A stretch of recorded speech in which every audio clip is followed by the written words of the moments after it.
Of all the things I hoped to talk about today, one thing I really didn't expect to be discussing was the Kansas City Chiefs trading for a quarterback. Imagine going back in time 6 months and saying, hey, by the way, after the first wave of free agency goes down, there's going to be a little bit of a lull, and then the Chiefs are going to trade for a quarterback. Former first-round pick at that. I would have wondered what had gone terribly wrong. And yes, Patrick Mahomes tearing his ACL is still a terribly wrong thing that happened. But today's kind of feeling fun. Welcome to Everything Else. I'm Joshua Brisco, Tucker Franklin behind the proverbial glass. Welcome to Kansas City, Justin Fields. We knew the Chiefs were going to have an extra need to rely on the backup quarterback this year for a whole bunch of reasons. We'll get through a lot of the facets of why the Chiefs made this move. But I gotta say, the first reaction for me getting that notification was, well, I think I instantly quote tweeted it with just the Mr. Krabs world spinning meme, because I just didn't expect to see that today. I'm a little surprised that they made this move. After getting the details, I'm more surprised that nobody else made this move. And that was part of the reports here, where that Fields had other interests and he wanted to go to Kansas City. Makes sense. You get to go from Jets to Chiefs in what has to be a level of emotional whiplash that is hard to wrap your head around. So Fields gets to go to an Andy Reid offense, be behind Patrick Mahomes, maybe start a couple of games at the beginning of the year, maybe play in a couple of games as the year goes on. So other teams were interested. But between what the Jets did on the salary front and what the Chiefs gave up on the draft pick front, again, I am simultaneously a little bit surprised that the Chiefs made this move and a little bit surprised that nobody beat the Chiefs' offer strongly enough for the Jets to take that one instead. This is really interesting to me, partially because we started talking about the need for this position to be filled as soon as we knew it was an ACL for Patrick Mahomes. Even as there's been reporting from the likes of Jay Glazer that Mahomes is ahead of schedule or expected to be back before week 1, which what does that mean? He's not taking snaps in the preseason, we all assume. Is he doing some things in the facility? Is he a full participant in the week of practice before week 1? Hey, look, either way, I'll take that right now. Justin Fields or no Justin Fields, you want to see Patrick Mahomes as early and as healthily as possible. But the question in today's show, and as Tucker and I were discussing right before we went live, if you haven't seen the thumbnail for today's show, it's hilarious. It's a great graphic by Tucker, and it looks kind of disrespectful at first blush because it's a picture of Justin Fields and then just the big word, why, ? But that's the question I want to ask because I have answers today. This isn't like, oh man, why did the Chiefs give up a draft pick for Justin Fields? He stinks. I want to actually answer that question today. Why did the Chiefs make this move? Why did they give up a draft asset to shore this thing up? So we'll keep an eye on the comments as things go. A few of you are already right ahead of where I'm on my way to on some of the cost in multiple terms, and also where this leaves Mahomes, where the Chiefs stand now, and all of that. So leave your comments as we go here if you're live with us on the KCSN YouTube channel, or if you're listening on audio later, know that we're live here at noon every Monday and Friday. Also, if you're here maybe because it's a breaking news day, you can subscribe to Everything Else. Wherever you get your podcast, just search for Everything Else with Joshua Brisco. It'll show up. I'm the only one doing a show called Everything Else as far as I know. So ultimately, the terms here are that the Chiefs are sending a 2027 sixth-round pick to the Jets, and the Jets are eating $7 million of Fields' $10 million salary, which means the Chiefs are paying $3 million guaranteed to Justin Fields. For reference, that's $700,000 less than Felix Anudike-Uzomah is guaranteed this year. Both Chris Oladokun and Jake Haener both are $1 million cap hits. This is less than Gardner Minshew got to go to Arizona. $3 million last year on the quarterback market would have gotten you Jimmy Garoppolo or Cooper Rush. I don't think that we're going to have a ton of Justin Fields truthers in the chat today. That's a relatively thin devotee group at this point. But, like, I like Scott's angle here. You know that meme of the turntable out on a curb somewhere? It's got a piece of paper taped to it. Broken, but could be fun to fix. And with a generous hat tip to Tucker and Matt Verderame over on That Football Show, you also need to adjust for Jets. There is no reasonable way of looking at Justin Fields' recent time in the NFL and separating it from the context that he has been put into. It did just hit me right now that this would have been, it's actually funnier to do this, bringing the former Bears quarterback in months after Matt Nagy is essentially shuffled off. That had not even crossed my mind until this exact second. It could have been a whole, like, Justin Fields, Matt Nagy reunion. How long did they overlap there? Tucker, you might have already done this earlier today, so I'll let you either pop on or pop it in the chat. I think that he was out. I think Nagy was out before Fields was out. Was it the same was the offseason Nagy out, Fields in? I thought the Bears had the 2021 was when Fields was drafted, so it would have been 2021, and Matt Nagy took Mitch Trubisky to the playoffs, and that might have been the quarterback that Matt Nagy picked would have been Justin Fields, or maybe they fired him just before. It was the end of the 2021 season that they fired Nagy. Okay. So yeah, he would have had one season then, right? So yes, and that's, the Bears have been screwing that up for so long. Just they keep the coach but not the quarterback, and it's just always everyone's off by a year instead of just doing a full flush. So I think that's because Nagy got fired 2022, and oh man, I had Justin Fields' Pro Football Reference pages open all day. Now the show started and I can't find one. I closed the wrong tabs. We got to figure out what's going on with Pro Football Reference, by the way, because on every platform and every device, it constantly does the, like, making sure you're not a robot thing, which my theory is still that we can blame AI for that just bots are just scraping all of their content and trying to put them in some other tool that nobody needs. But it's making it harder to use the actual site. Justin Fields went 2-8 with Matt Nagy in his final year in Chicago. So that would have been a hilarious narrative, but not necessary for today. Irrelevant. There are several reasons this makes sense to me. Now, look, giving up a draft pick, a future 6, like, you'd rather have your picks. I mean, we've talked about Peyton Hendershot and Joshua Uche and Cam Thomas and Derek Nottie and McCole Hardman and all of these, like, future very late draft picks that just kind of either flame out or don't turn into a lot for you. But at this point, if the Chiefs would have used a 6th round pick this year on a rookie quarterback, we all would have been like, well, that's interesting. But it would have been bringing in a rookie quarterback to learn the NFL while also installing the offense all offseason. That did not make any sense feasibly for me. The Chiefs had a series of needs here in the context of Patrick Mahomes' ACL, and then I think there's another degree of this that's interesting. So back to the big question. Sorry for the Matt Nagy Chicago divergence, but you have Justin Fields, largely failed in Chicago. He was largely failed there.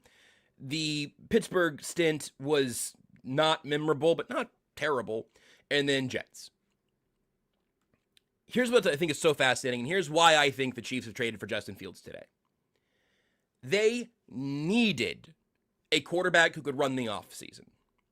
That was the most important thing, or at least the most immediate thing, the biggest guarantee. No matter where Patrick Mahomes is in terms of the recovery being ahead of schedule, behind schedule, exactly on schedule, it would be irresponsible to expect Patrick Mahomes to be on the field in St. Joe. And it's not a new offensive coordinator, but it is a new offensive coordinator. It is a new wide receivers coach and running backs coach. There are plenty of familiar faces. It is Andy Reid's offense, but there's real turnover, both in the coaching staff and on the talent front. Obviously, a new running back to work with. 2 new running backs as we stand right now. You need to have a quarterback who can, pardon the choice of word, who can quarterback your offseason of getting your offense to where you want it to be so Patrick Mahomes can step in and hit the ground running whenever he's available to return. You needed to have that. Tucker and I talked about quarterbacks on Friday. I was trying to get to the bottom of it. I said, let's solve right now, who do you want it to be? Who will it actually be? There was some like Russell Wilson clickbaity stuff that obviously didn't seem to have any legs.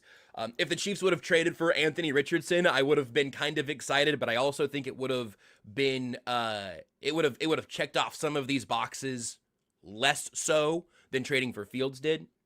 But we talked about it on Friday. Russell Wilson would have been fine. You know, he can run an NFL offense and like lead a training camp and maybe play a couple of games, but it's not where you want to be. Same for Joe Flacco. Tyrod Taylor would have been fine. He's basically the same age as Russell Wilson. Been in the league for a million years. Tyrod Taylor could have done it, but you'd like to have a higher ceiling if you could find one. And then you get to Jimmy Garoppolo, Zach Wilson, who I've mentioned many times over the years, of like, I'd like to give Zach Wilson to Andy Reid and see if Andy Reid can fix him there. But Justin Fields has had more success at the NFL level than Zach Wilson. And that's kind of the end of the list of even feasible number 2 quarterbacks. Again, Justin Fields is making less money this year than Gardner Minshew. He's making $1 million more than Jake Haener and Chris Oladokun combined, assuming both of those guys end up on the practice squad. A $3 million backup quarterback works for me. That's very financially viable, even though it cost you the draft pick. So you needed the guy who could run your offseason, run your training camp, and kind of play Patrick Mahomes in dress rehearsal. That was the minimum that you had to acquire this offseason. I think you really wanted someone who could help you win a couple of games early in the season if Mahomes isn't back week 1, or throughout the season in a spot start. But that's really hard to do amongst the list of quarterbacks who I just named. Could Zach Wilson or Tyrod Taylor or Joe Flacco or presumably like Matt Moore today, could one of them win a game in the best game plan that Andy Reid's got against the Chargers in December? Maybe. But you've got to really strain to be excited about that football game. If you told me the Chiefs have to play the first 4 weeks of the season with Justin Fields at quarterback, I can build a vision of that offense that works. So they've exceeded that second really once, but I don't want to get greedy. Like that's very hard to guarantee when Gardner Minshew's making real money again. It's very hard to guarantee that you're going to get actual fringe starter quarterback play. I almost added a section here about how Fields might actually give Mahomes enough time to not like rush himself back because there's competent quarterback play and potentially fun and exciting quarterback play from Justin Fields. But then I decided to only admit that, not to make that an actual case, because Josh Allen could be backing up Mahomes, and I imagine he'd be rushing back to get back for week 1. Just be careful, man. Just be careful. I trust you. I trust Julie Freymeier. I just don't want anybody to get hurt anymore. Take your time, but hurry back. But take your time. But do hurry. So I don't think it's going to change much on how Mahomes is preparing for week 1, to be clear. The thing that I didn't expect is that they might bring in a quarterback who could give you a little wrinkle when Mahomes is back. That really didn't cross my mind.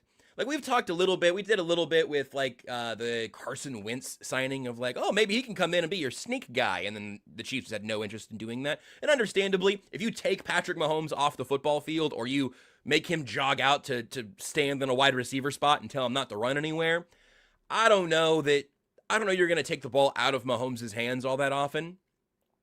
But if you told me that there were a couple of packages where Fields would get involved during regular season games that Patrick Mahomes is starting, I could see it.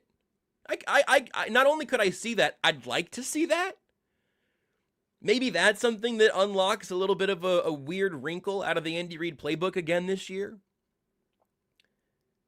And see if Justin Fields can be something like a weapon.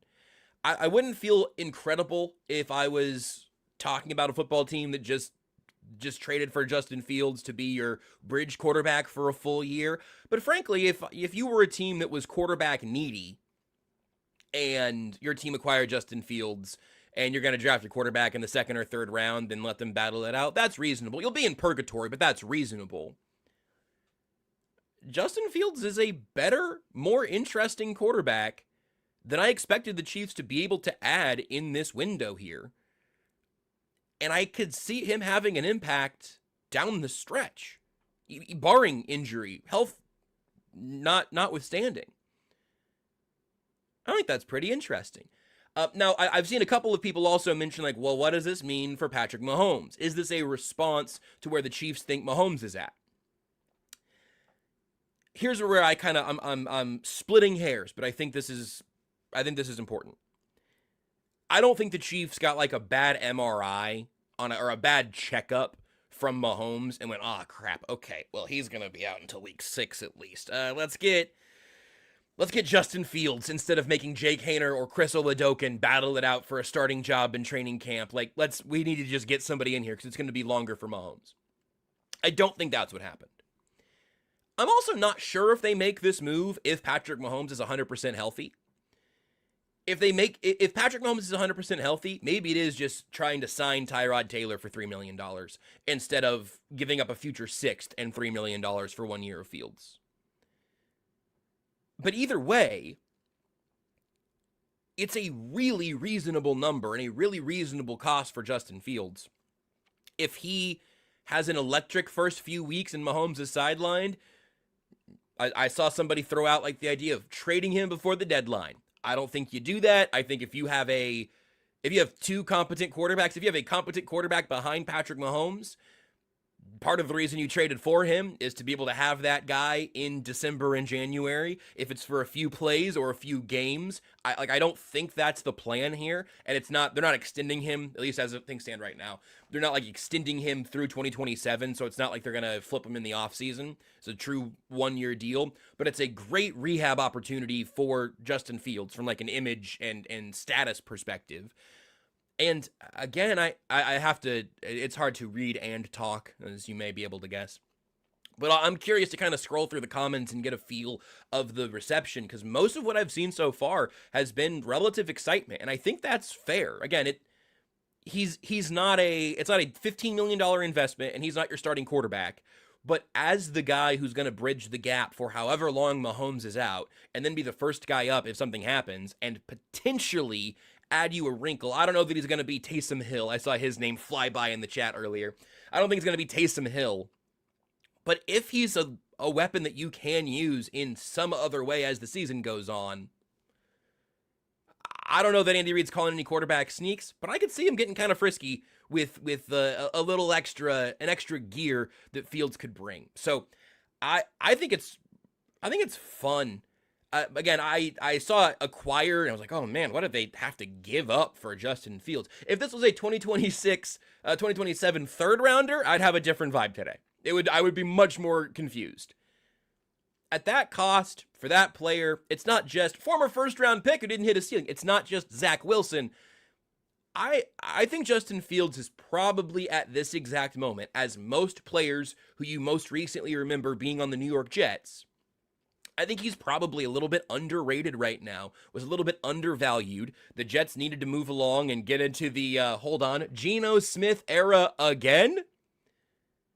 I still, like, a little part of me still believes in Geno, but a lot of me would have believed in Geno if he was in Minnesota. This is, going from Raiders to Jets is no way to live your life as a quarterback, and I'm sorry that Geno is starting and ending his NFL career in the same place. That's sad. I wish him the best. But he's just not going to get it because he's playing for the Jets. I'm totally down with this. Again, it took me a second to like jar into place. I think this is really, really fun. That's why I think the Chiefs traded for Justin Fields. It is at minimum, I think, my favorite of any of the realistic candidates for leading your offseason, leading your training camp. And he's also been the guy before. Like it wasn't always What is it when you run for office and no one runs against you? Unopposed! He wasn't running unopposed in every one of those circumstances, but he was brought in to be the guy in Chicago, and then he was at least brought in to be the guy for a little bit in Pittsburgh, and started to be the guy in New York. This isn't going to be new experiences for him in a lot of those ways, and I imagine that like he and Andy Reid and Eric Bieniemy can make sure that Kenneth Walker gets comfortable in the offense before Mahomes gets back. I think that makes a lot of sense. Here's the backup quarterback thing. Well, eventually I want to talk about Travis Kelce's contract as well, because we got some details on that are different than what we had originally, and those matter. the differences in the details matter for Kelce. Here's something that's just interesting to me. Justin Fields and Chad Henne have the exact same number of regular season starts when they joined the Chiefs. Chad Henne had started 53 games before he joined the Chiefs. Justin Fields has started 53 games. I went ahead and just pulled this. These are not like big, like worthwhile numbers to gauge these quarterbacks. I just kind of wanted to use it to gauge where they were in their careers or what they had accomplished when the Chiefs signed these backups to Mahomes. Chad Henne had started 53 games. He had 58 passing touchdowns and 3 rushing touchdowns. Yes, I'm bringing in rushing touchdowns for a very specific Justin Fields-led reason. But 53 starts for Henne, 30 starts for Matt Moore, and he was coaching high school football an hour and a half before he had to play. 30 starts, 45 passing touchdowns, 2 rushing. Carson Wentz is the most accomplished and most experienced backup that Mahomes has had. But it was post-injury when it just felt like all of the physical gifts that he had at that point were just severely diminished. Carson Wentz had 93 starts, 153 passing touchdowns, 11 rushing. Minshew, 46 starts, 68 passing touchdowns, 5 rushing. And then Justin Fields, 53 starts, 52 passing touchdowns, 23 rushing. That's not to say that Justin Fields' high has even been as high as Carson Wentz's were. But Carson Wentz was coming off of a series of extremely serious injuries, and Justin Fields is coming off of Jets. I don't know what I would rather have on my resume, but I feel better about Justin Fields bouncing back from Jets than what Wentz had to overcome on an injury front. So I think there is plenty of reason for optimism that you have extracted a quarterback out of the worst situation for a quarterback to be in for the last decade of NFL football. With apologies to the Browns, I think I might stand by that. I don't know. One of the worst, certainly. And a skill set that is very easy to fall in love with, especially when you don't have to talk yourself into him being your franchise guy. Justin Fields, your franchise quarterback, probably still hunting. Justin Fields, starting 3 games for you this year and leading your offseason program, works for me. I'm absolutely in. Let's talk about Travis Kelce, then I'm sure we'll circle back. I'll check out some of the comments. See, I got a little bit of a split vote here in the Justin Fields front, but I'm seeing more pro than con. I want to talk about the Travis Kelce thing, then we'll take our break. I'll scan through the comments. We'll bring Tucker in and talk more about both of these things. Plus, the Oscars were last night. I didn't watch any of them, but Tucker did, so I'm going to learn about that with you from Tucker. I have a couple of adjacent movie things to share, and maybe even a story about a squirrel. We'll see if we get there. But Albert Breer over on SI.com had the details of this Travis Kelce contract. Different than what had been originally reported. We knew it was a 1-year deal with $12 million fully guaranteed and some incentives, but there were no additional void years announced at signing. And so it was like, man, are they just going to totally just cannonball this entire cap hit in year 1 with Travis Kelce, in the only year with Travis Kelce? They don't have to do it that way, and they don't have a lot of cap room to work with. If there was ever a time for the Chiefs to do the void year thing, Travis Kelce would be the instance. Obviously, a career-long Chief, a guy who's almost certainly telling you behind the scenes, like, this is legit the last one. I know I probably said that last year, but this is the last ride.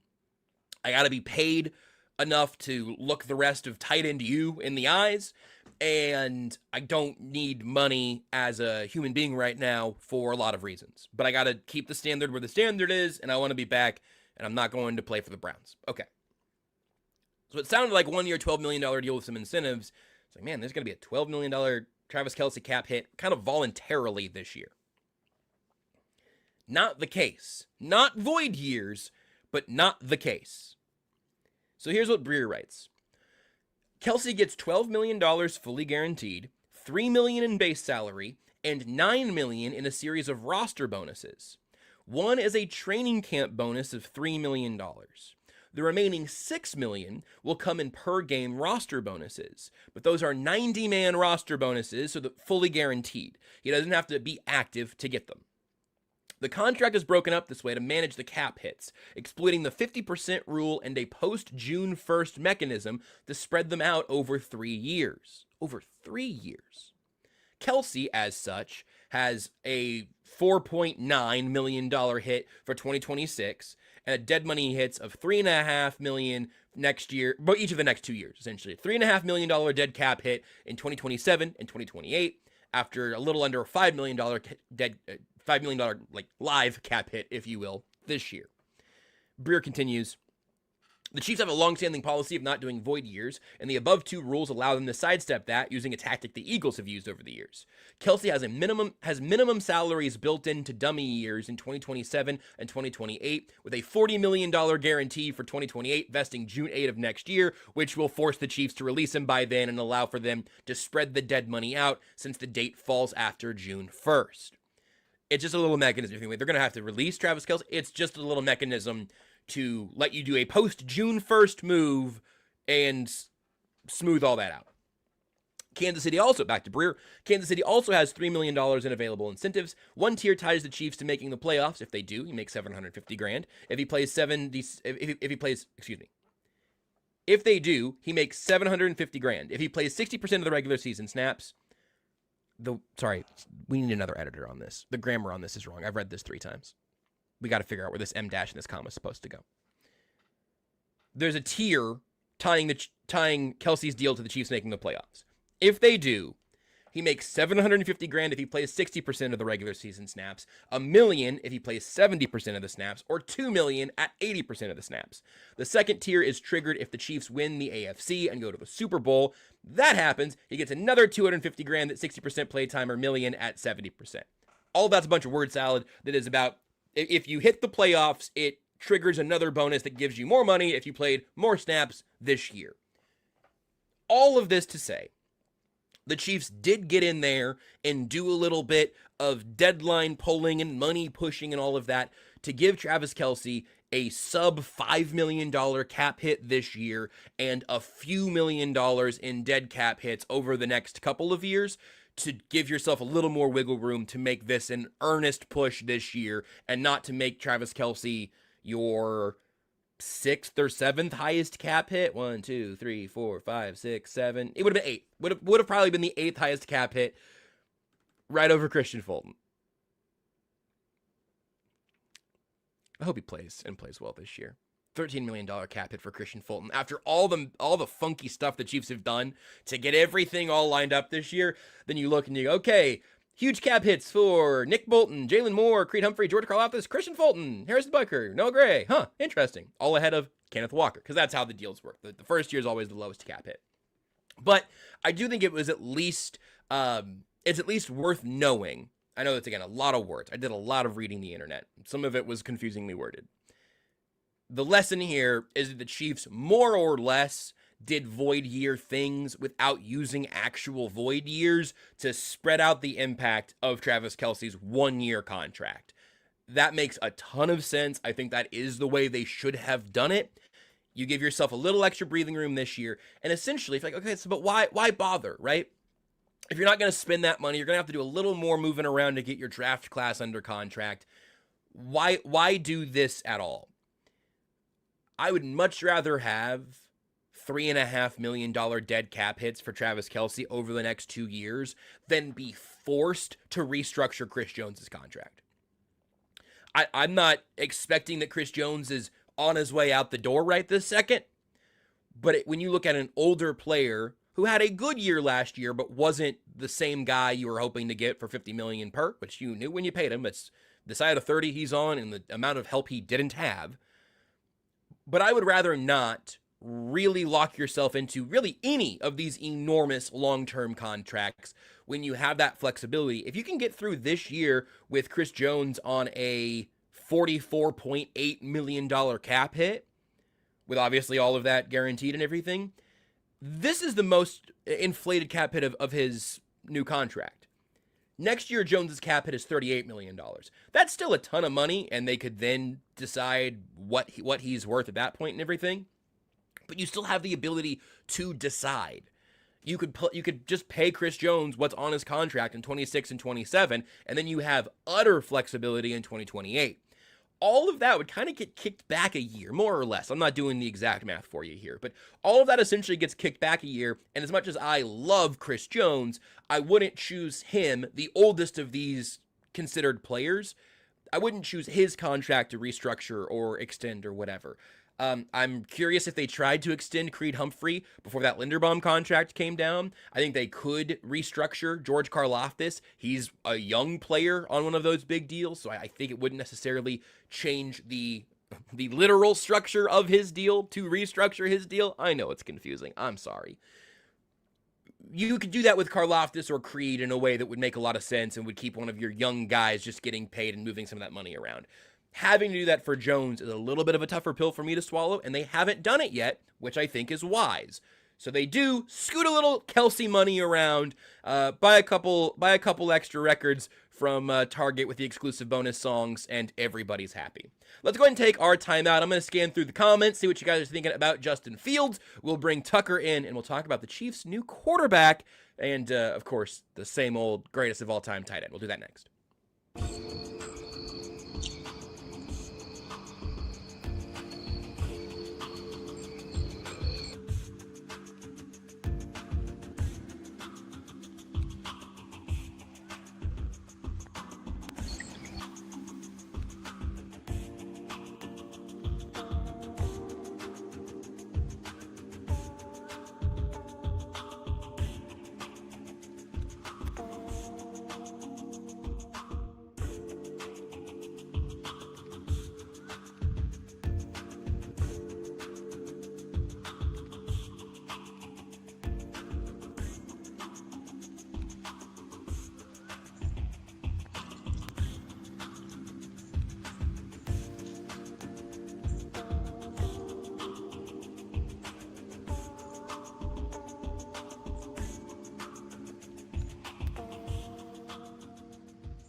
All right, let's chat a little more here about Justin Fields in particular with the one and only Tucker. Definitely more mobile than Carson Wentz, Franklin? I'll take that one. I thought you were going to throw out Patrick Mahomes. I was like, there's no shot. There's no shot. Even in his current state, yeah. Yeah, he can veggie tail himself through the pocket in a way that I would feel okay about. Yeah, yeah. And I saw how Justin Fields on the brain. I saw how Carson Wentz played last year. And I'm confident that I probably could have evaded maybe a sack better than he did. Maybe one sack better than he did. By the way, love the Wranglers hat. Didn't talk about that's a very, very strong hat. Very good hat selection. Are you familiar? I got there was a big sale on a site before Christmas, and so I got one of these for me, my dad, and my brother because we went to Wranglers games in Wichita when we lived there for a while. Yeah. I was born there. It's not like I don't mean we were there for a while. I mean when the Wranglers overlapped with us for the short-ish period of time. Are you familiar with what I wore this on the I had a hit with the Wichita radio station today, and I wanted to debut it there with them, and it worked. It totally derailed the first question of our conversation, which is what I'm always aiming for. Are you familiar with the new alternate branding for the Wichita minor league baseball team? So the Wind Surge right now is what their name is, and it's phenomenal. They've got great branding. They've got a great logo. The Wind Surge is phenomenal. I don't think I know off the top of my head what it is. They have announced the alternate branding, which is what we ended up talking about on the show down there today. The Wichita Honkers. Oh. It's a goose. It's a Canada Goose logo, and it's making a like the Pingu with the beak and making the little horn thing. If you just Google Wichita Honkers, I don't know what's gonna happen, but you can try. I did. You're good. You're fine. I just Googled it straight up. Apparently, a bunch of the merch sold out instantly. I can't imagine why. I will say the I heart Wichita Honkers baby onesie is really. I mean, it's very good. It's just well done. Oh, wow. Well done. I know that hashtags are kind of like out. Like we don't really use hashtags on social media anymore. Nobody searches. Not the user behavior, right? So we don't really use hashtags. The hashtags they have on their Instagram posts for their merch. Have you seen these, Josh? I'm looking at them right now. I want you to read them. I want to hear them in that sultry tone. Hashtag release the geese. hashtag fear the flock. And in the caption, it says rock the flock. The branding department, the social media department, the advertising department has been having a field day. We're having a fields day. You know they've been having a field day with all of that because you're so right. We got great hashtags. It's a great logo. I like the honkin' goose. It's funny that they made it like traffic adjacent too, because it's a baseball diamond, but it's also yellow, so it looks like I didn't even realize it was a baseball diamond. I just thought it was the sign silhouette. It has bases on it. Yeah, it's a baseball diamond that looks like the sign silhouette with the Wichita Honkers, which its mouth does look like a horn too. Yes. Yeah, I mean, that makes sense. They're really doing the horn thing. Double entendre. It's triple very entendre. Horny branding. It's very horny branding. Yes. Quadruple. Quadruple entendres. So wow. Yeah, that's I have great. asked them to please alert me if there's anything I need to do to acquire some of that merch. I think the last words I said on the radio in Wichita this morning was, "Man, I love the honkers." Wait, hold on, dump that, and then our segment ended. So happy to share the news with Wichita Honkers. Not quite the Wranglers in my heart, but they could be. It's really excellent. They have this. They have. Sorry to again. Okay. Steven says I prefer hashtag release the honkers, which honkers. They didn't go with, which is probably I'm gonna tell you. Don't search that hashtag. That release the geese and fear the flock. I think you're gonna be able to. You're gonna make it okay. I think if you click hashtag release the honkers, I think it's gonna be a problem. What if their hashtag was honk if you're horny? That'd be funny. They have a rope hat right now, $25 on their site. White rope hat says Wichita Honkers, with the little goose on the side. It's pretty strong.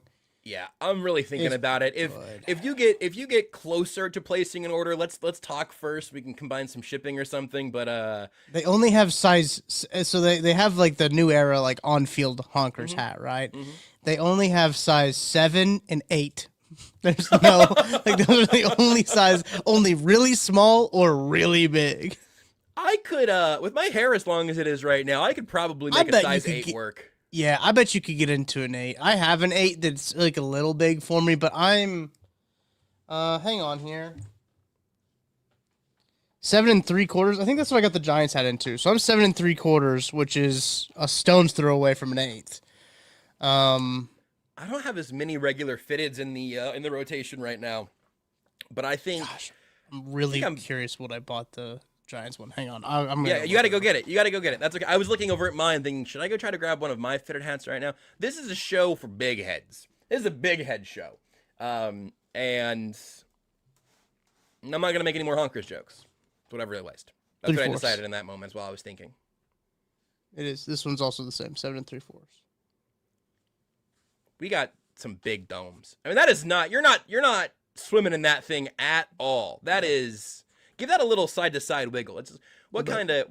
Can you like swing it around to the side? How much resistance? I mean, no, you are really. You're stuffed into that thing. I mean, it's fit. It is fitted. To be fair. Steven says he'd wear his honkers hat with his BJ Black shirt. Yeah. Bunch of children. You guys should all be ashamed of yourself. Not me for bringing this up. All of you, right, for being children. Also, I just of the comments I was scanning through there during our break, I started this one from Ronson Trait just because I don't know what it was about in any way, shape, or form. Just said flexible udders for the win. I don't know what Ron. You clarify or not. That was before the honkers conversation. So I don't know where flexible udders for the win came from, but I don't think I said anything. I don't know. From No Life 8, can you explain his cap hit in Pocopia terms? I can't, but I really like that you tried. I did think about it for a little bit. I was like, well, yeah, that's actually... I'm still afraid to talk about Pocopia in its entirety because I think there's so much to uncover that if I tell you what I've done in my number of hours that I've played since it came out, I might be ahead of some people because I have played hours. Yeah. Easily. Via was epic on the Kelce contracts, and that's interesting. Snap percentage isn't really something Kelce can control, is it? No, it's just something that he's blazed through so entirely over these last several years that I think it's partially like it's a little bit of maybe this is a Kelce thing. It's a little bit of like, hey, if you're not out there, you're not getting extra money. Sure. His base with all of the guarantees that are there are still sufficient. But if you are the Travis Kelce you've been, even in the quote unquote down years, even then you are going to be clearing almost, if not all of those snap percentage numbers. So I think that's why that's in there.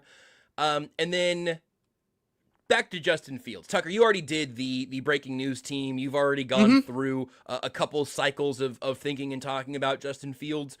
What's the most interesting thing to you so far? What have you hung your hat on? If you say either the most interesting thing or your biggest takeaway on the Chiefs actually making this move?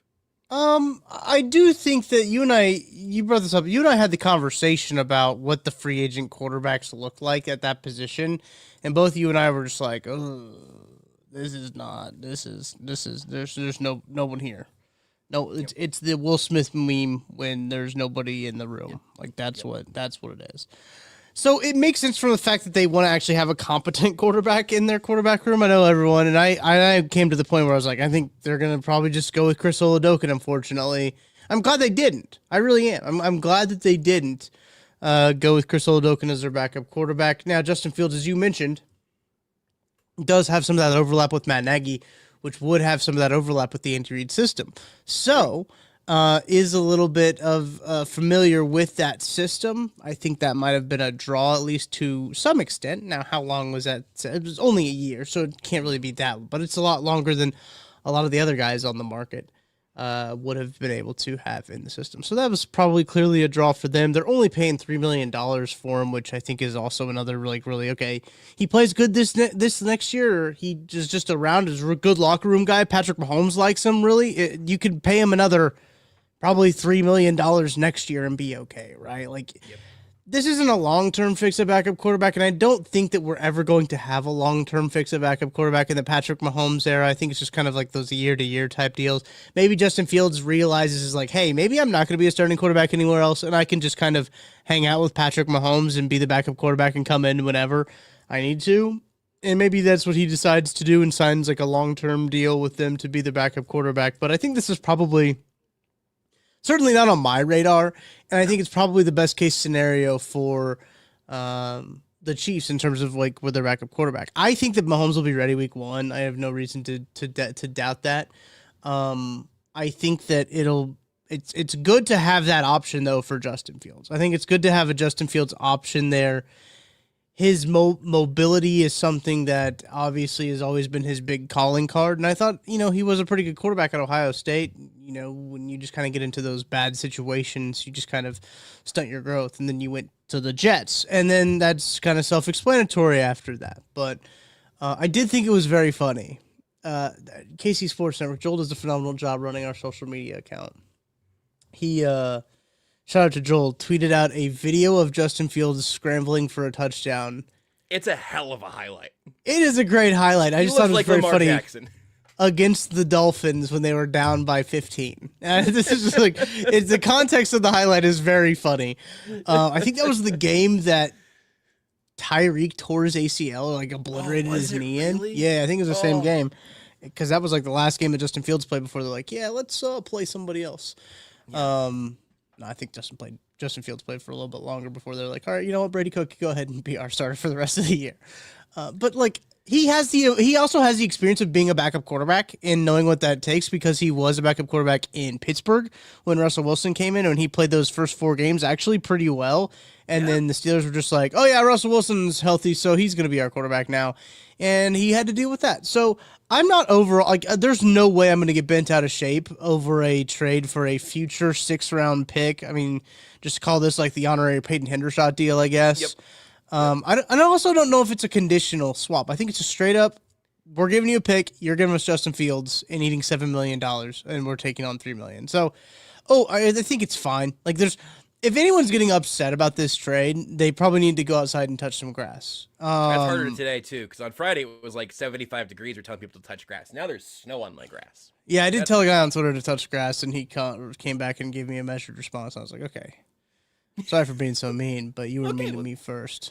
Yeah, then you guys can shake hands and move on. That's fine. Yeah, I was like, touch some grass, and then instead of a handshake sealed with blood, a handshake sealed with grass stains. Chlorophyll. You mentioning the Oladokun, Jake Haener of it all also makes me think of this. First of all, to your point about being mad about it, if you're mad about it, what would you rather the Chiefs have done? And if you just said keep the 6th round pick and start Haener, Oladokun, whatever, I think I would disagree. And if you said, keep the 6th rounder and go get Tyrod Taylor, I'm open. I think that's the most sane name that would have made some sense. If they would have signed Tyrod Taylor to a $3 million deal today, I would have been less excited, but I would have given it a thumbs up as the effort. Here's the thing about this move. You only have so many years of any NFL player's career. So I'm going to say the obvious thing. You only have so many years of Patrick Mahomes. You only have so many years left of Andy Reid. You probably only have 1 year left of Travis Kelce. Mm-hmm. Every year is so valuable. If Patrick Mahomes right now, if the expectation's all absolutely that he's going to be ready for week 1, great. If tomorrow something happens and suddenly now Mahomes is targeting week 6 and we all are, or let's say we get to training camp, all the quarterbacks have settled and we find out, hey, Mahomes had a setback. We're looking at week 4, week 6, whatever.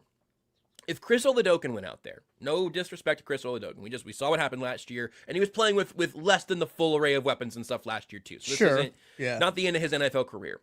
But if they went out the first 4 weeks of the season and they went 1-3 or 0-4 with Chris Oladokun, and then Patrick Mahomes comes back needing an absolute miracle to be a wild card team at the end of the year, we would look back on this offseason and go, how on earth did you, with your quarterback coming off of a torn ACL and LCL damage, right? Coming back from a serious knee injury, how did you go into the year expecting that you would almost certainly, at least once, have to start Jake Haener or Chris Oladokun? Right. In a game that mattered, in a game at the beginning of the season, in a game maybe that matters later in the year. You would look back on that, that'd be very easy to second guess. What I'm saying today is that you should not let me second guess the Justin Fields thing in September, October, whenever. This is a legitimate move to add somebody. It is not a big enough move that it feels like what they would do. Would they have gone bigger if they would have expected Mahomes? If it was an Achilles, sure. Apparently Daniel Jones is going to be back tomorrow, so give him all the money you can. But if for whatever reason Mahomes' injury was setting him up for a week 10, week 12 of return, and he's going to need a lot of work ahead of time to make sure the Chiefs are a playoff team. Maybe they take a bigger swing than Justin Fields. Sure. But I don't know who that would have been for. You could have used twice as much money and spent that on Gardner Minshew. Yeah. I don't know. And like Kyler would have been. I think he's going to be good in Minnesota. I am. Has it worked out for other people? No. Maybe it'll work out for us. I think KOC and Kyler Murray makes a ton of sense. Mm-hmm. I don't think he's signing for 8 to 10 games with the Chiefs before having to hand the reins over to Patrick Mahomes for the playoff run. I think Kyler Murray wants to go play in a playoff game as his team starter, throw him to Justin Jefferson. This is probably about as good as the Chiefs could get as a backup quarterback, and they got it at a really reasonable price. Yeah, I hate losing dart throws in the draft. You find ways to re-up your 6th round picks. The Chiefs are able to do it this year. Compensatory picks help do that. It seems like they're in a pretty good spot on that front right now to at least get something from this round of free agency. So to your point, I can't imagine being mad about it. I also hear from Tom a couple comments like, where does it feel like the importance of Chiefs backup quarterback falls on the roster need list? And then also saying Moore and Henne both had to unexpectedly play meaningful games or drives, Gabbert, Minshew, and Wentz in non-meaningful games. And that's the other thing. You just have to assume you're going to have one of those guys out there in games that matter. If it's at the beginning of the year to make sure you're not starting the season in a hole, or if it's just the possibility that Mahomes gets hurt, and he's gotten hurt multiple times. He's not reckless. He recovers faster than anybody else in the league. His injuries somehow become like minimal compared to the worst case scenario in every instance except this one.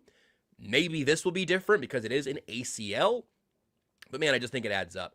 And then the Master Zephyrius, hope an okay thing to say. Said the major issue overall is that the Chiefs want to make under center happen. Mahomes won't have a chance to get well versed in it. And I do think that's a legitimate question and a legit like downside of losing your quarterback for a full offseason. Yeah. You don't get to do new things in training camp with the quarterback who's not ready to get under center. You can have Justin Fields do that, and you can have Kenneth Walker, who's very comfortable with that, obviously. And it's not like Kenneth Walker hasn't changed quarterbacks recently. So I think all of that comes around. I don't know. This is from Zay. Like, I don't know if Fields is gonna play a lot in 2 quarterback sets and whatnot. I kind of hope he does sometimes. I hope that is in the playbook, and I think it could be. I don't know to what extent that will be. Terry says Anthony Richardson probably would have cost more. I do think it probably would have cost a tiny bit more, and I mentioned his name earlier. I also, again, it's not hard to figure out what kind of quarterbacks I believe in longer than I probably should. I would love to be a team that made a shot on Anthony Richardson, where I'll have to think about who that team would actually be. But if I'm the Vikings, give me Kyler and Anthony Richardson, and maybe Anthony Richardson's my starter next year. I don't know. I'll figure it out. Let's just have a couple talented quarterbacks in an offense that needs quarterback help. But I also don't know that Anthony Richardson I think he has a lower floor than Justin Fields. I think Justin Fields can always run the football and do some kind of like some abracadabra nonsense to give you a little bit of a spark on offense.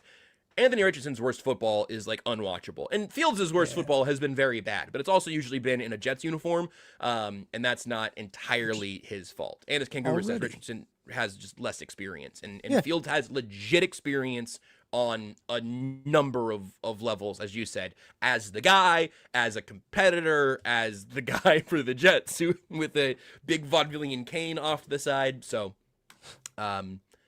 yeah, I think that's about where I want to be here on the Justin Fields front. I feel really good about all of that, and I think it's time for you to tell me what I need to know about the Oscars last night. That was Roundball Rock. I think that was almost John Cena and then Roundball Rock. I couldn't remember. I didn't watch the Oscars, as I said, so I don't remember what their music zinger sounds like.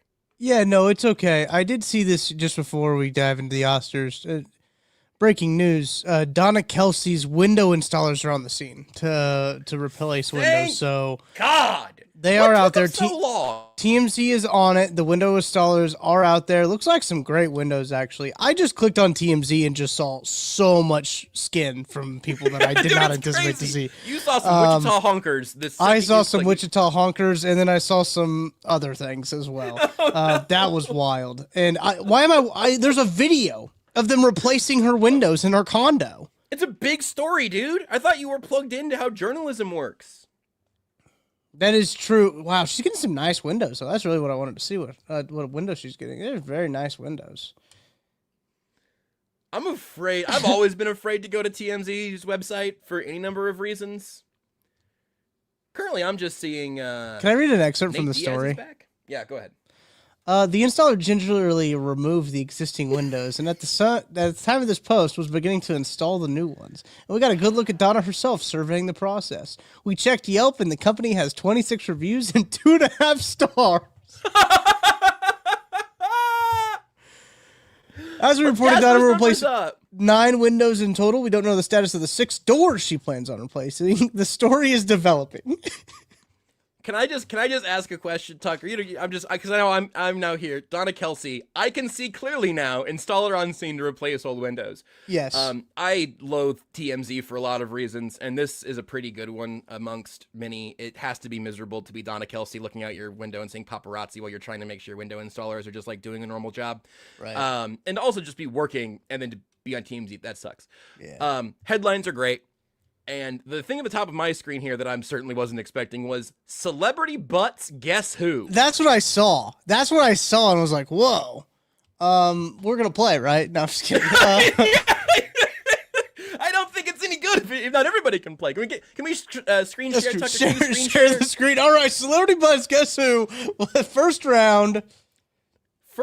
That's Danny DeVito. What the hell? I also love So I did click on it. Hand up. I did click on it. And it just took me to a page that says Summer Rae Hot Shots. So I'm not even guessing. You're just going to tell me who it is right off the jump? Yeah, that sucks. You guys, if you're going to offer I thought I was playing a game. Play, give me a game. Are you supposed to guess before you click it? That's not how games work. There's also 80 of them. That's kind of insane. It's all bad. We've known it for a while, but I don't think there needs to be any slideshow of any person's butt 80 times anywhere on the internet. That's not even her butt today. Yeah, it is all of her. I mean, I wish I would have known. I had to guess before I clicked. Man, every story on here is either so horny, really, really worthless, or deeply sad and troubling. Yeah, like that's Janelle Evans' mom, Barbara, not backing down after Jay's custody denied when it comes to that's a teen mom story right there. I'm gonna spare you some of the details. It's got shot to death, found dead in jail cell, medical scare, security cameras, and then 4 related articles here and around at the bottom. Donna Kelce breaks silence in Florida home renovations. Window company wants Donna Kelce as spokesperson amid renovation popularity. Travis Kelce blindsided by Donna's home reservations. I could have helped. Donna Kelce said she doesn't have to sign an NDA for Travis and Taylor Swift's wedding. That's good.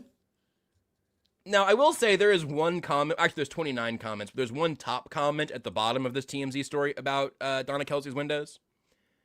Tired of hearing about the Kelces, especially Mama Kelce. Wow. Here's what I'm going to say. I think it's reasonable if you have Kelce fatigue. They're an incredibly visible family, and if you're not a Chiefs or Eagles fan, I can understand that getting old. If you're not a Chiefs, Eagles, or Taylor Swift fan, I can understand you being like, man, there's just a lot of these people in the news, huh? Sure. Do you know one suggestion I would make to this particular commenter who has 3 badges on his TMZ comment section account? Get off of TMZ! They're the only people writing about them this much in this way. All of the Windows stuff has all been on TMZ. Why are you a power user? Why do you have the 30-mile zone, the Rise to Fame, and the Rising Star badge on your TMZ commenting account?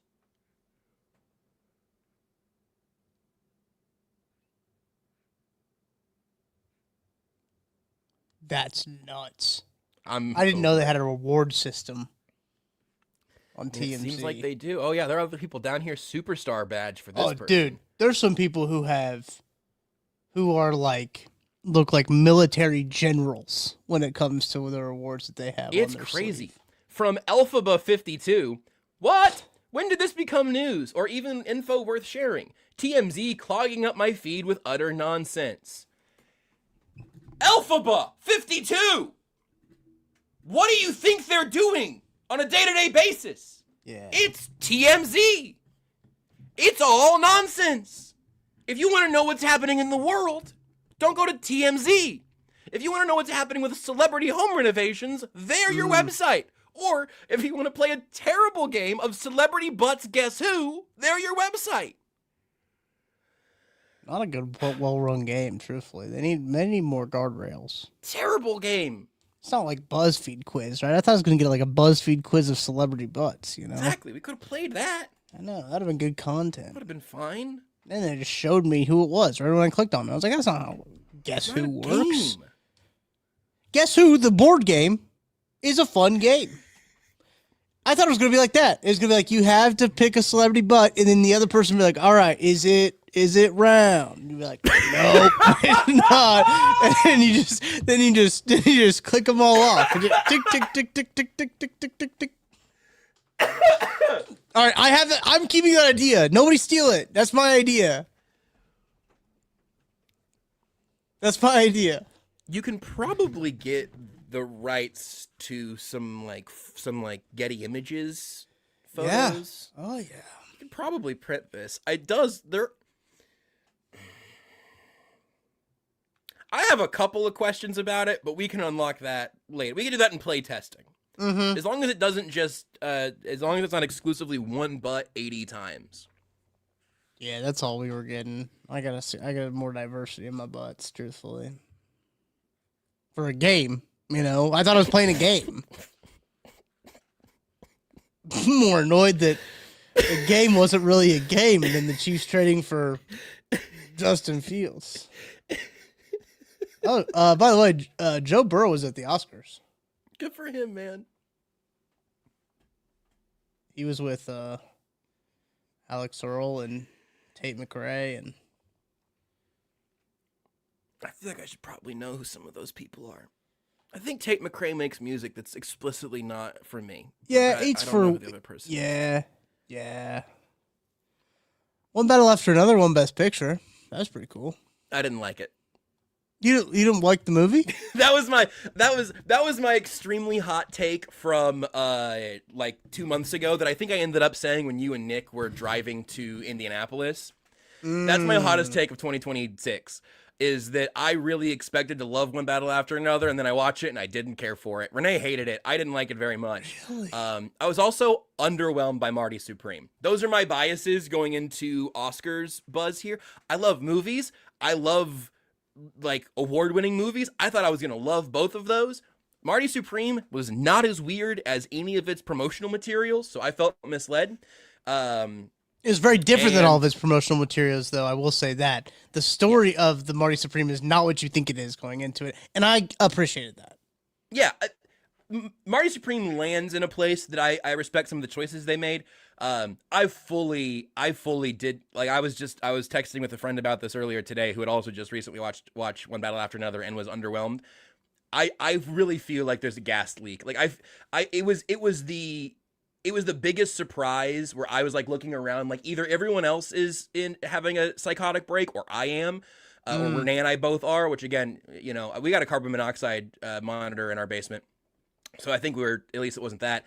But anyway, I do want to know your like actual Oscar review of your, you watched a ton of movies recently, and I want to know what you thought about the actual Oscars. I have still not seen Sinners, which is a blind spot that I intend on fixing shortly.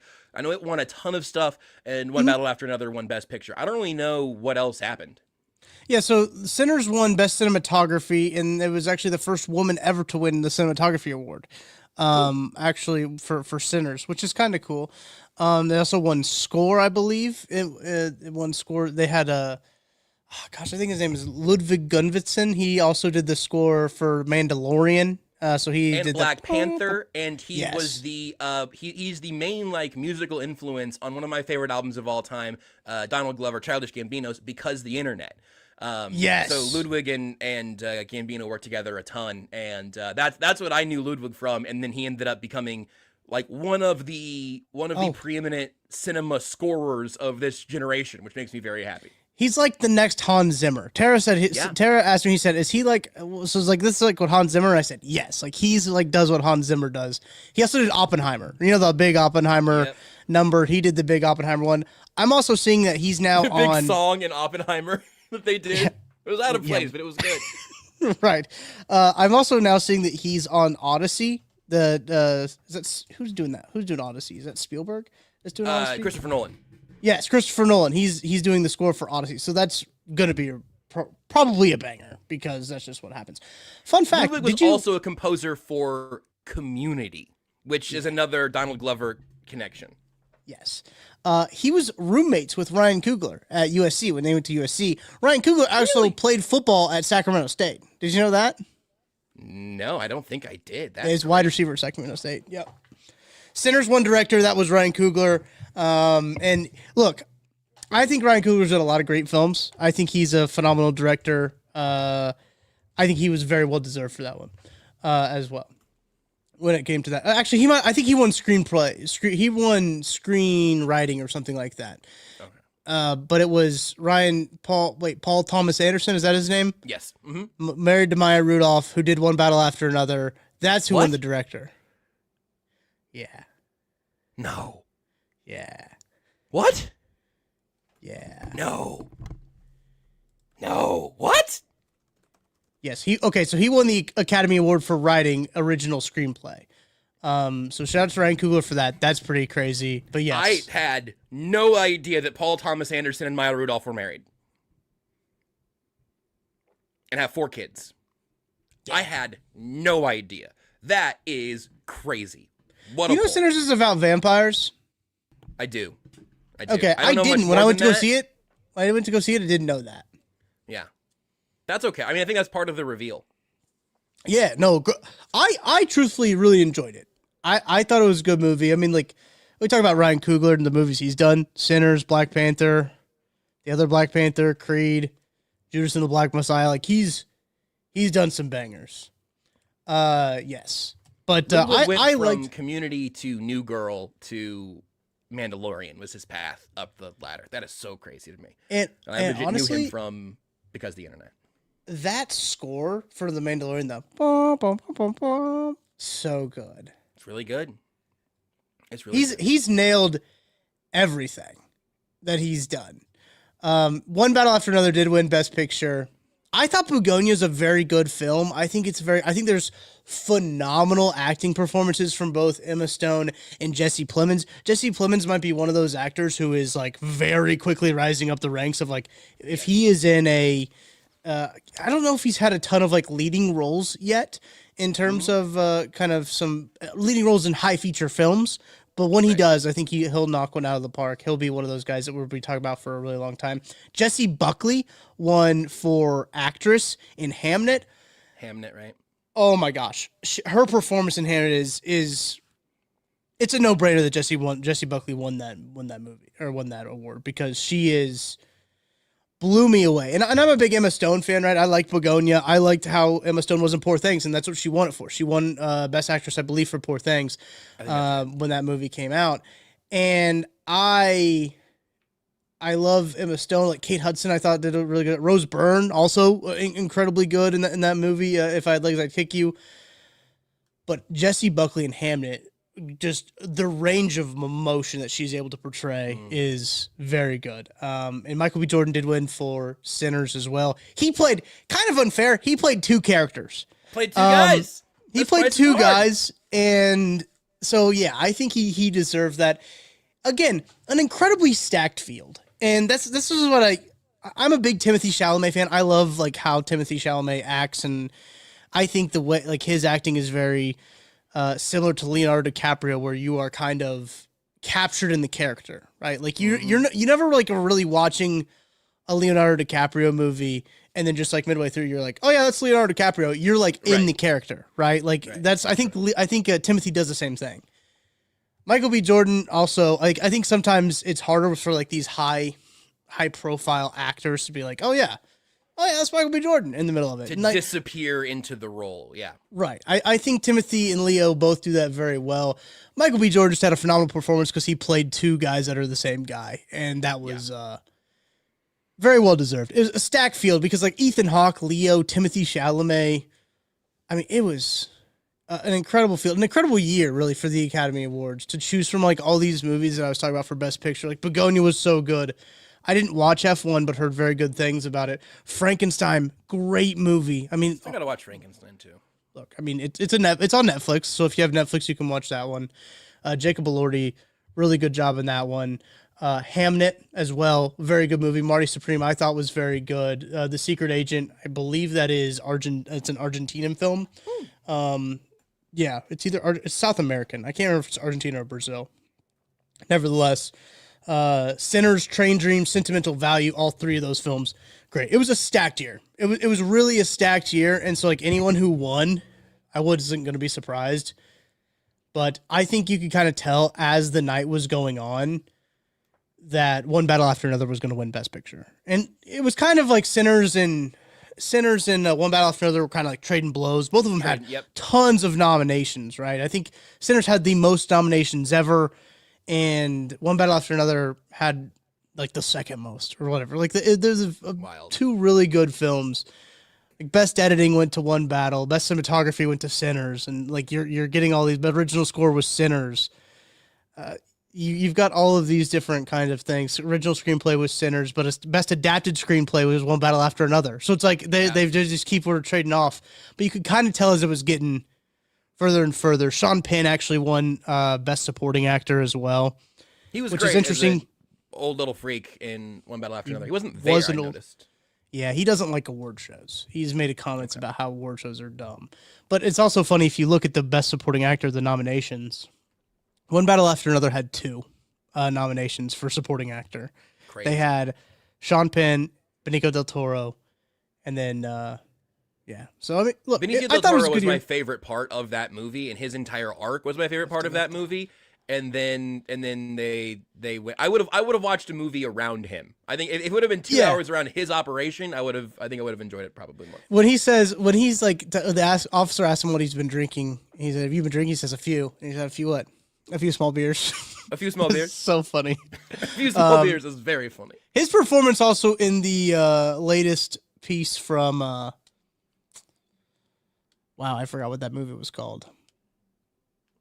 He's excellent in the Phoenician Scheme. That's what I was thinking of. The Phoenician Scheme. Yeah, his performance of that is very good as well. But fantastic. They had the casting. It was the first year the casting award was put out. They gave an award for casting that went to One Battle After Another as well. So everybody got nominated. So I guess that makes sense. Let me ask you, what was your personal favorite movie of the Best Picture nominees? I've seen slightly less than half of these probably right now. My favorite that I have seen here was Begonia. My mom was asking a second ago if they should watch Begonia or One Battle After Another tonight. Again, for me, One Battle fell pretty flat compared to its reputation, and I think Begonia does its thing perfectly well. It nails what it's doing. Begonia's very Yorgos. Like, it's very much like the director. And if you like what he did in Poor Things or what he did in, oh gosh, there's another movie. Yes, it's an easier watch than The Lobster. The Lobster's a tough watch, but very, very good. Yes. Poor Things is a much more fun, whimsical, weird watch. And then Begonia is, I think, I don't want to spoil anything at all on Begonia. I think Begonia is gritty and grounded and kept very small because it's all, anyway, the way it takes place, it's so well acted. It's very good. Again, there's two very good acting performances in it from Jesse Plemons and Emma Stone. Phenomenal. Tremendous. I think Sinners is a very good movie, but I think probably One Battle After Another, I think would probably be my favorite movie, just because I am kind of a Leo guy. Like, I like the way that Leo acts. I think that he's good. Like, so I was kind of already partial in that regard, and I thought the story was intriguing, and I love a good, kind of like Marty Supreme was this year. It was kind of like meandering. It didn't feel necessarily like slow. It was just like, there keeps being things pop up on the way to trying to get to the end point. So it was a very kind of like meandering story to get to where the final stopping point was. And you necessarily didn't anticipate that being the final stopping point. Correct. My favorite part of Marty Supreme was the choices made in the last 10 minutes. Because I think it was, I'm trying to, okay, very light risk for here. We've done an hour and 15 minutes already. Here's a potentially, I'm going to try to tiptoe around to spoilers for Marty Supreme. If you're very sensitive about spoilers for Marty Supreme, you probably should have seen it by now, but I'm still going to try to respect that. The way that Marty Supreme ended felt like what the character deserved in a couple of ways. And a deserving ending. Also, the day after I watched Marty Supreme, I watched Uncut Gems because I hadn't seen that, and I was like, maybe I'm just not here for the Safdie brothers or whatever. Yeah.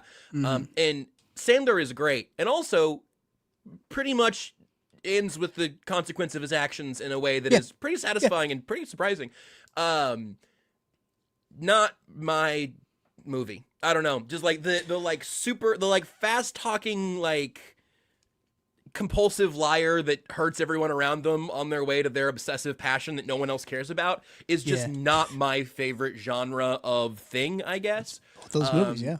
And One Battle is a little bit like that with some there's more soul in it. Sure. But here's the one of the One Battle things that is relevant, at least. Again, maybe slightly spoilery. I don't know. There is so much stuff. Here, I can keep it safe without spoiling anything, I suppose. Did you watch the Watchmen TV show, the HBO show that came out several years ago? I don't think I did. It's awesome. It is incredibly good. And it does things well that I think One Battle After Another does pretty ham-handedly, pretty sloppily. And I don't think we got to spend enough time in One Battle for them to actually give us much foundational stuff on any of the characters who we're supposed to. We don't really. It's all revolutionary, and there's blood and guns and all of these things that are driving up the intensity.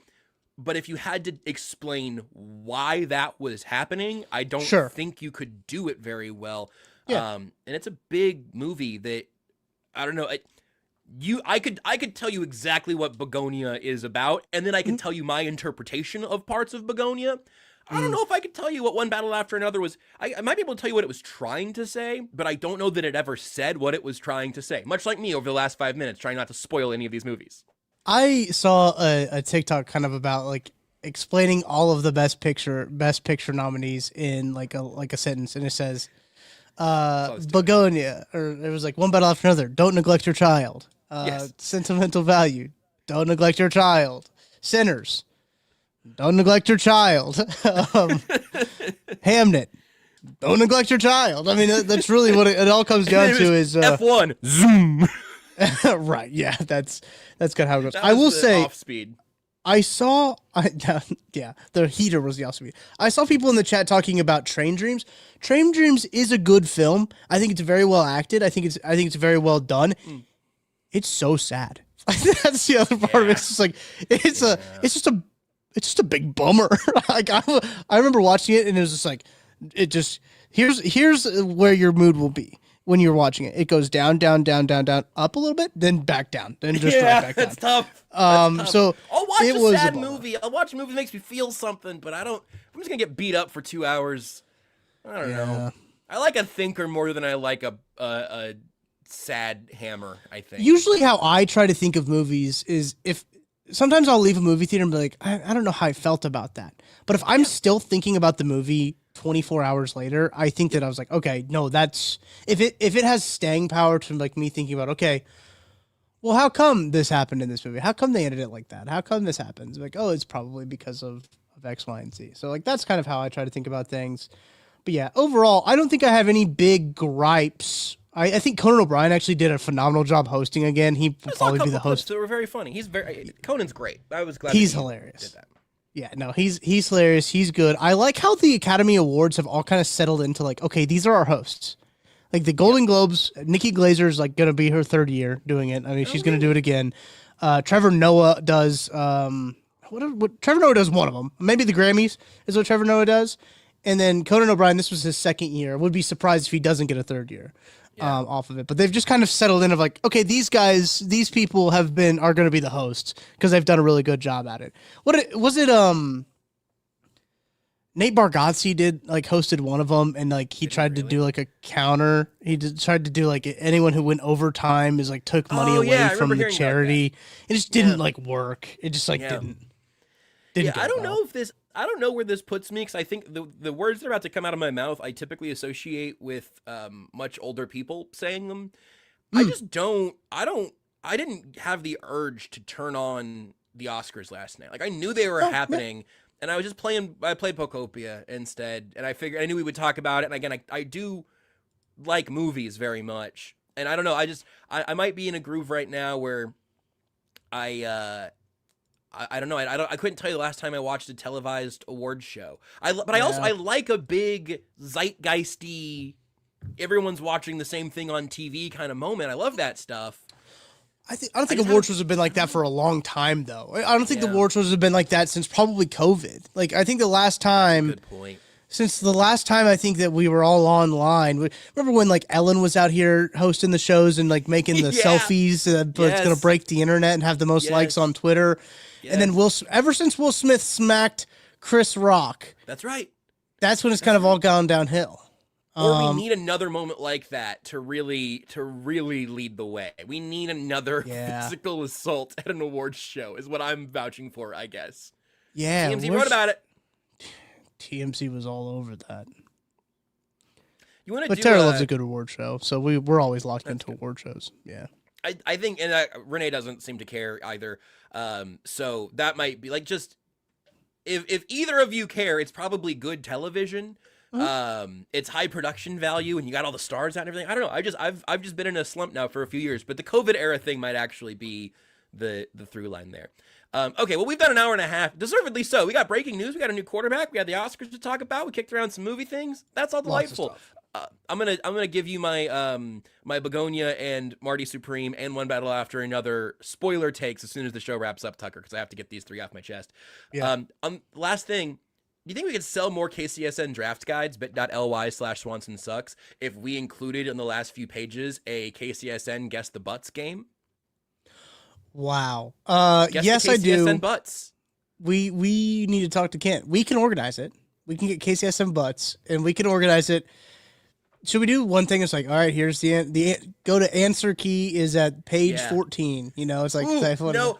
I don't want to publish it right away. I want there to be some mystery for like a week, you know? And maybe during the draft show on Saturday during the draft show, we will announce whose butt was whose. We'll do a whole voting thing and all of that. That's what we should do. I only have one butt myself, but I'll photograph it for the KCSN draft guide. Yeah, your pants can be on too. All right, I'm out. Bye, Mom.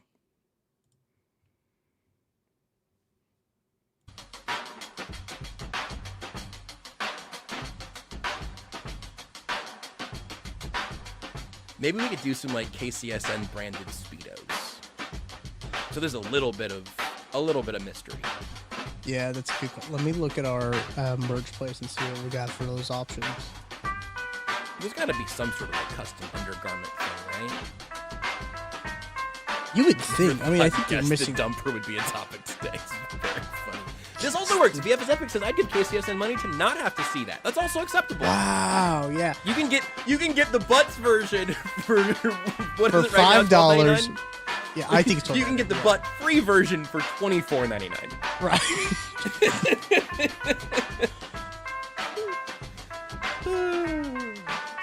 I'm pulling up the products list right now. Shout out to Dub Freak Freer. I'm sorry I didn't mention these earlier. The super chats very much appreciated. I swear is the Tourette's movie that people have heard excellent things about. I haven't seen it, but I will add that to the list. And we are doing well. Thank you, Dub. I appreciate it. Shout out. Oh, also, we didn't say it on the show, but you're wearing your awesome 316 shirt because it's 316. Ryan said the beers thing reminded me. Happy 316 day to everyone. Yep. Do you think you and Seth are celebrating it the same way? Probably. Megan says Jessie got her start on a British reality show. She competed to get a role in an Andrew Lloyd Webber musical. That's wild. That is crazy. It doesn't look like they have any undergarments, but they do have sleepwear, so we can get KCSN pajama pants. That I would wear also, probably. Oh wait, they have swimwear. They have all over. I found it out. Yeah, they will be women's bikini bottoms, but they will work. If they've got the KCSN logo on them, we can take pictures for the draft guide. That's all that matters.